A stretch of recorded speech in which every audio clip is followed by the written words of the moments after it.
Hey guys, it's Time Travel Penguin. Today I want to go through with you my new stream setup, which is mostly about my new mixer, and give you a basic idea of how it works. It's not really to show you how to set up a mixer, but just kind of give you a feel for what I'm doing now. So first I'm going to start off with, I guess, my microphone, which, as most of you know, is the Electro-Voice RE20. I'm trying to get it here without looking. Hello! It's got its pop sock on.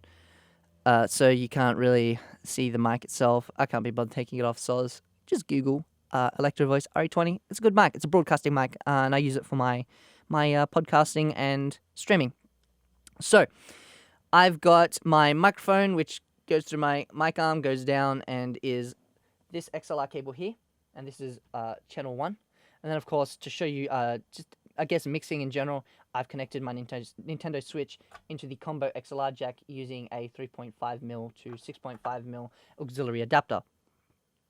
Now, this is the Yamaha MG12XUK, as you can see up here, and it actually has a USB out, and I actually had a problem where my computer wasn't picking up the audio.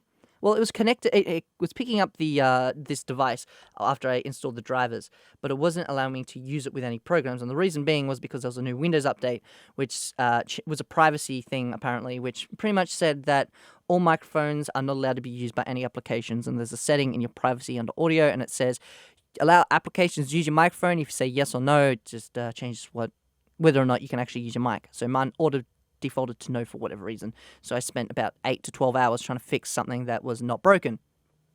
So, moving on. So this is a pretty cool mixer, sorry. So you've got your gain switches up here. Those are these white ones. You've got your compression switches, one knob compression, which is a 10:1 ratio as far as I'm aware. You got your phantom power if you need it. You've got your EQs. You've got your FX for your effects control. It's the level of the effect.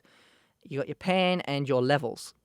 And then over here you got like the master controls. This is like a master control for your stereo output, which are these, which I'm not currently using at the moment. I'm currently using the USB, and this doesn't actually control the USB, unfortunately.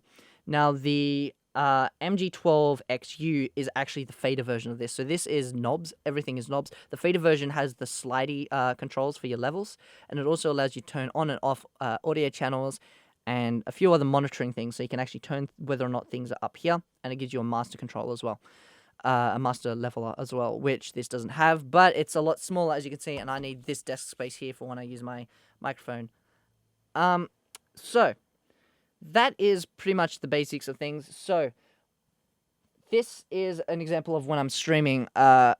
I'm going to have this connected to this channel here. The way I operate is I have anything voice this side this way, anything non-voice this side this way. It's good to keep things separated, but it's not a big deal. It just depends on how you want things to be done. So, again, all I need for this, because it's the switch, I don't need to mix anything. I keep everything as is, and I just change the levels when I'm streaming. I have it maybe about here. Just change the levels, and of course, I can actually change the maximum output that's going through here, and you can see the levels over there.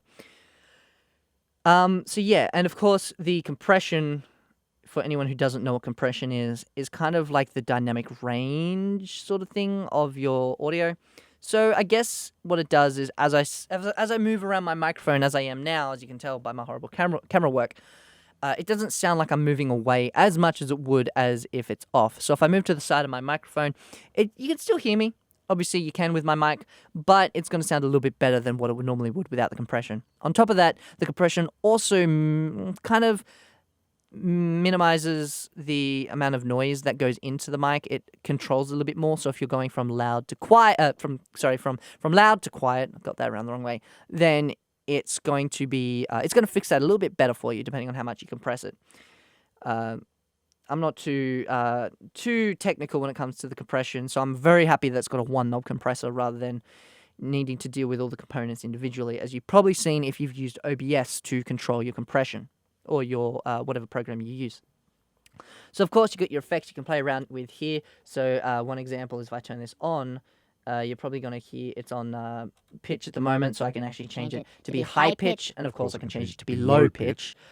So from here I can speak very demonically, whereas over here it's very high pitch. So I can turn that off now. And of course, you got all 21. Most of them are reverbs, but you've got some fancy effects in there. But yeah, so this goes straight into OBS. OBS can pick this up as a recording device, and I've had no issues with it. I'm pretty sure it takes it all as one track. OBS would, I'm pretty sure, take it as one track. If you want to do multi-track stuff, you're going to need a specialized software for that, such as Pro Tools or Cubase. But things like Audacity, using just standalone basic Audacity, you can't actually use multi-track recording, which is fine because I only export in single track anyway. So yes, I hope that gives you a basic idea as to what's happening. I guess I can turn it around. I'm not the prettiest today. Yeah, so I hope that gives you a basic understanding of the different things that I've got set up for stream and I guess recording in general. So yeah, thanks for watching and I hope you enjoyed.